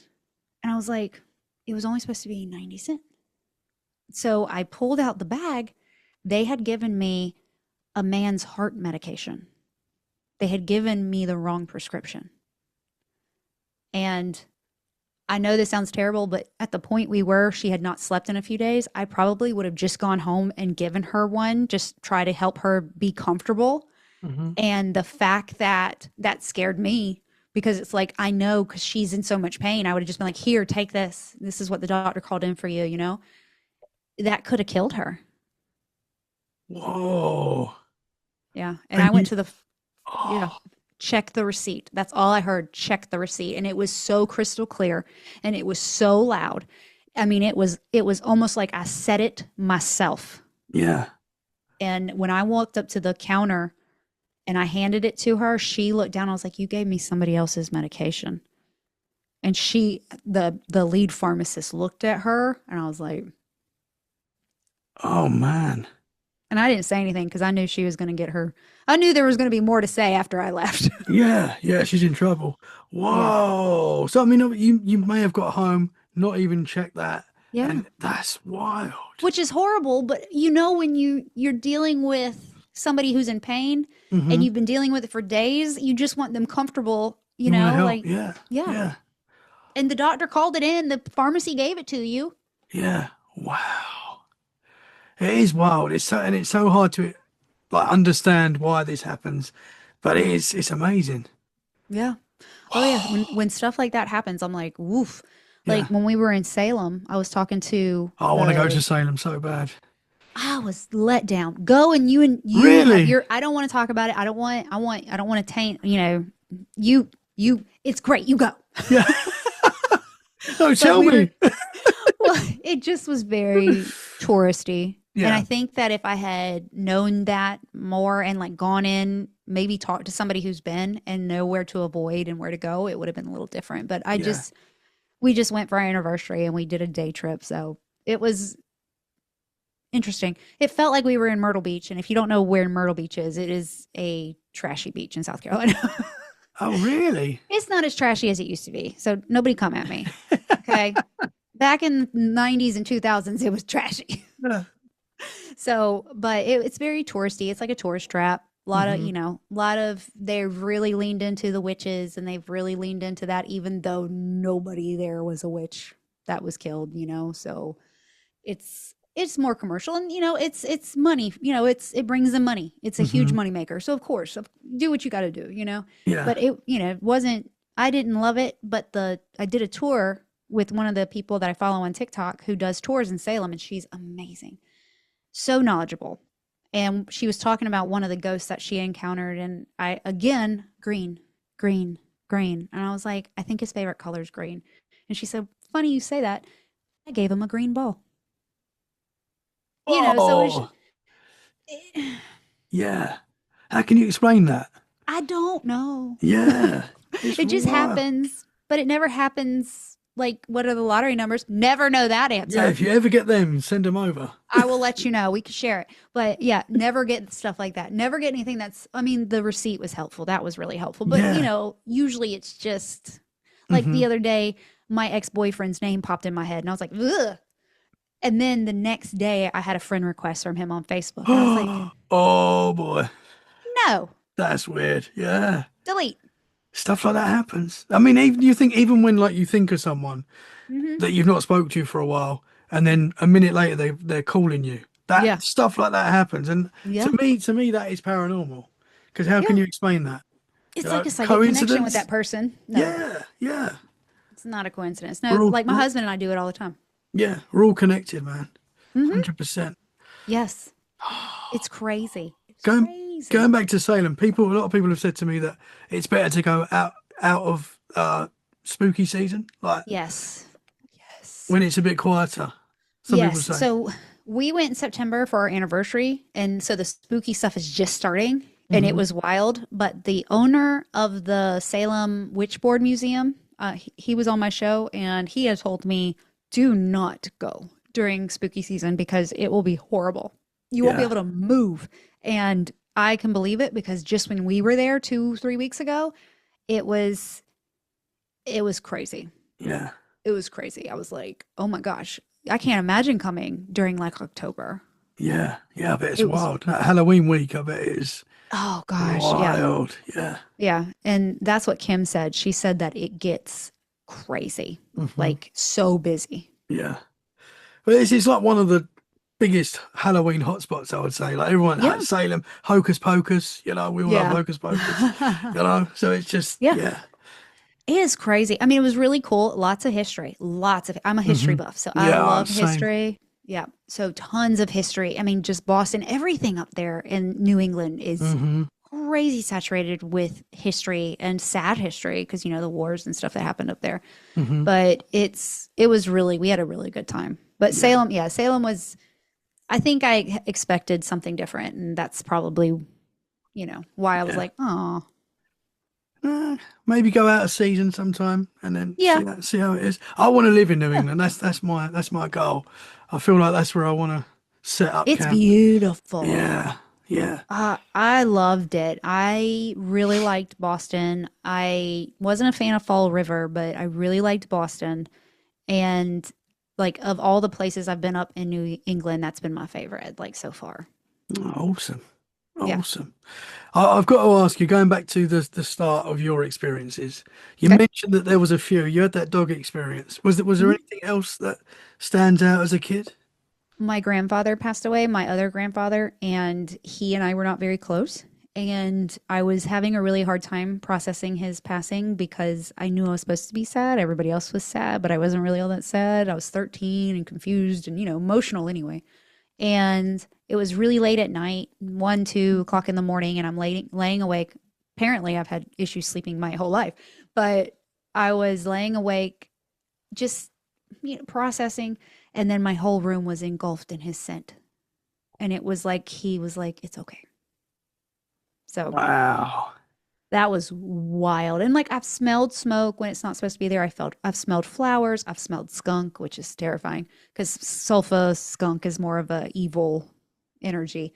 Hmm. But that was the most bizarre because it was so strong. It was like he was standing right beside me. Yeah. He had a Wow. very unique smell, Yeah. Wow. brute or whatever that is. Yeah. Yeah. Everyone wore brute back in the day, didn't Hmm. they? Yep. All over. It was Yeah. always, yep.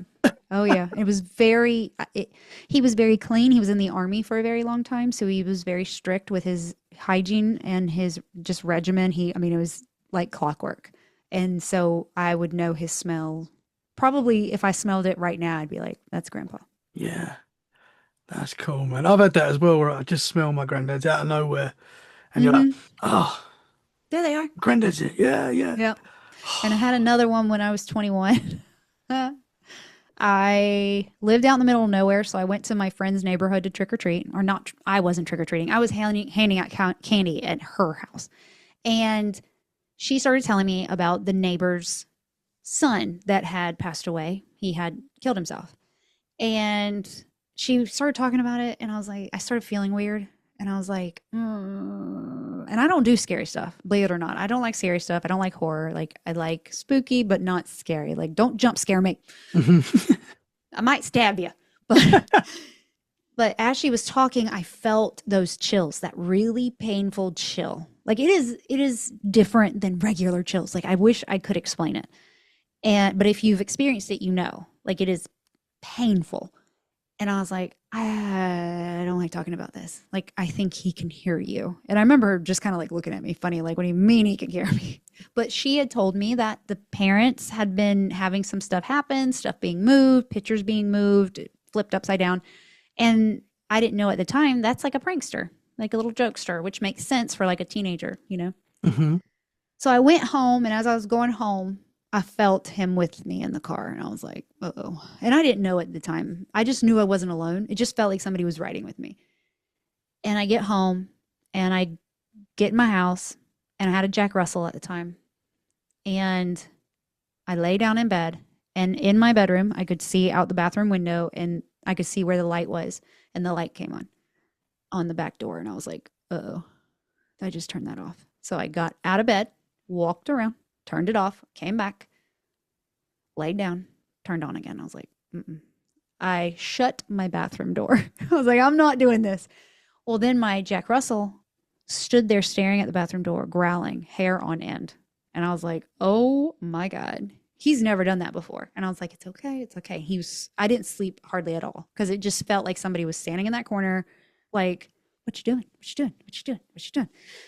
So I go to work the next day, and I come home, and my silverware is moved. And I was like, okay, this guy came home with me. So I called my friend who was a Wiccan, and I told her what was going on. I was like, what do? I don't know what to do. And she said, get your friend over there, demand him to leave, and then have her leave, and she'll take him back home. And I was like, okay. She goes, you got to set that boundary. You got to be firm. And I was like, okay. So my other friend came over, and I was like, I'm so sorry. And I was like, you must leave. You are not welcome here. And then she's like, now what? And I'm like, you leave. And so she left, and he was gone. I never had any experience with him again. But that was my first like poltergeisty type stuff, and like having an animal react like that. It was weird. Man, we've had Jack Russells are tough little dogs as well. Mm-hmm. My nan and granddad had Jack Russells. You don't mess with Jack Russells, man. They're small, but they're mighty. They are mighty. They are mighty. Yeah. Well, he was ready. He was ready to go. He's like, let's go. Yeah. And I'm like, what are you looking at? Well, you've had some cool experiences. Yeah. Scary experiences as well. Some of them, yeah. So seeing Wayne that time, have you ever seen anything else? Has there ever been another time where you've seen an entity other than like when you're like nearly falling asleep in that state? Yeah. Have you? I saw a shadow in my room here move the other day, and I was like, out. Yeah. y'all don't come in my room. Get out. You don't come in my room. And something that I found with opening myself up and doing the mentorship and trying to figure out how to open my senses up and meditate, all that stuff. I don't meditate very well, but you know what I mean? Just trying to open myself up to it to become better and stronger. You open yourself up to other stuff. And so I saw that shadow move. And when I see shadows, like when I've seen a move here, it's daylight, you know? And so I'm like, that shouldn't be moving. Yeah. So yeah, I've seen some shadows. I've never seen a full body apparition. I've never where I've seen shadow people, like my grandfather. I did see that person in the mirror though when I thought my husband was outside, and that was like last week. So I don't know what that was. That could have just been the shape of something, and I thought it was him. You know, it could have just been my mind playing tricks. But the shadows I've seen shadows. I don't see them all the time, but the ones that I've seen have been shadows. Orbs. I know people aren't a huge fan of orbs. We caught some orbs in my last house that just were so weird, like different than dust and bugs. And I'm trying to think. They Did all the- start blending together. Yeah, I know it is. Yeah. Did the orbs seem like they were like a living organism, like they're moving in a Yes. weird way? Directional is what I call them. Yeah. They are moving with intent. Yes, yeah. Mhm. It's not Yeah. just a floating piece of dust, as you say. It's like moving. How dust doesn't move like that, it's moving Yeah. with intention. And usually with dust, something sets it off, and it's usually not just one little ball of light. Well, we were at a baseball game, and my dogs love to tear up my house. Love to tear up my house. They're little jerks sometimes. I love them though. They're so cute. Well, I went to my cameras to check on my dogs. My kids were with their other parents, so we had a weekend off because we're full-time parents. We have them all the time. And so every other weekend they go to their other parent. And so we had gone to a baseball game, and I was like, I need to check on my dogs. Something just said check on the dogs. So I log into the kitchen camera. All the lights in the house are off. And this one orb comes from underneath the kitchen table straight to the camera. And I was like, oh my God. It's almost like I disturbed it. Like he was sitting down, like having a cup of coffee. And then I turned the camera on and he's like, what? And, people are like, well, there's lights and reflection. I'm like, there was no light on in the house. Yeah, yeah. Like it came from underneath the table. And it's kind of like reacting to you as well, like knowing that you're I watching. have that one. I can send that one to you. I have that one. Yeah, please do. Yeah. Yeah. Interesting stuff. Yeah. Actually, But I other than that, loved talking to you tonight. It has Thank been you. fascinating. Thank you so much. I really I hope it's the first of many conversations. I feel like we Absolutely. can get into more stuff. I really appreciate your time tonight, and thank you so much. I appreciate you having me on, and I hope I don't sound too crazy. Not at all. As I say, not on this podcast. If I you, love it. if you Not on hear this one. everything, if you hear everything that I've experienced, I sound crazy as well. It is what it is. We live in a that's- wild world. Well, that's where I've gotten. I'm too old. Y'all think I'm crazy. Y'all don't pay my bills. I don't care. Y'all think what you want. It's fine. Y'all mind your own business. Y'all see me sprinkling salt and putting my crystals outside. Y'all mind your own business. I'm loving your podcast. I'm going to be watching it going forward. Can you tell the listeners where they can find you and your show? I am Ghost Gossip. You can find me on Spotify, Apple, Amazon, all of the major podcast platforms. You can find me on YouTube. I'm just getting into video. I'm not very good at it. Bear with me. And I blink funny, I know. But yes, I'm there too. And then you can find me on TikTok, Instagram, Facebook, and all the things. I'm everywhere. And Ghost Gossip or Ghost Gossip Pod or Ghost Gossip Podcast. Ghost Gossip, you see my face, there I am.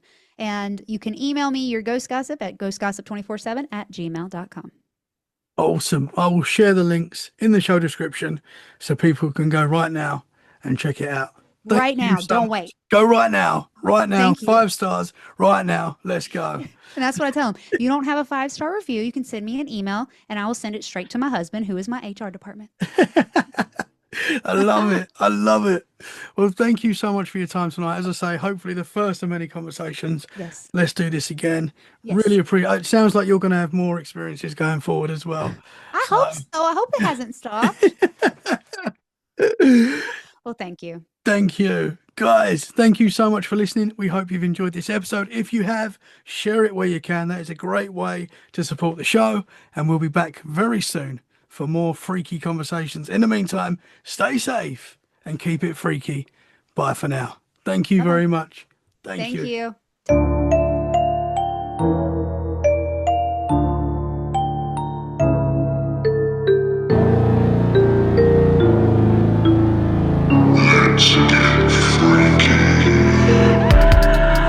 Something's in your room. You can't move. You can't speak. It's a horrible, horrible feeling. You're looking out into the darkness and then you see a figure, but it's darker than the darkness. I just get this really creepy feeling, and I see this shadowy, demon-looking figure in the front seat of the car. She used to come into my room at night and stand right by my bed, and I just was petrified. I remember I saw something fly by my bedroom window. We heard the bathroom door shut. So then we looked out my bedroom window down the hallway, and the bathroom door was wide open. So we came around the bend and we saw eye shine. This thing stood up. I mean, it stood up. and it had high pointed ears. It had a snout, had a long arm, and it grabbed the deer.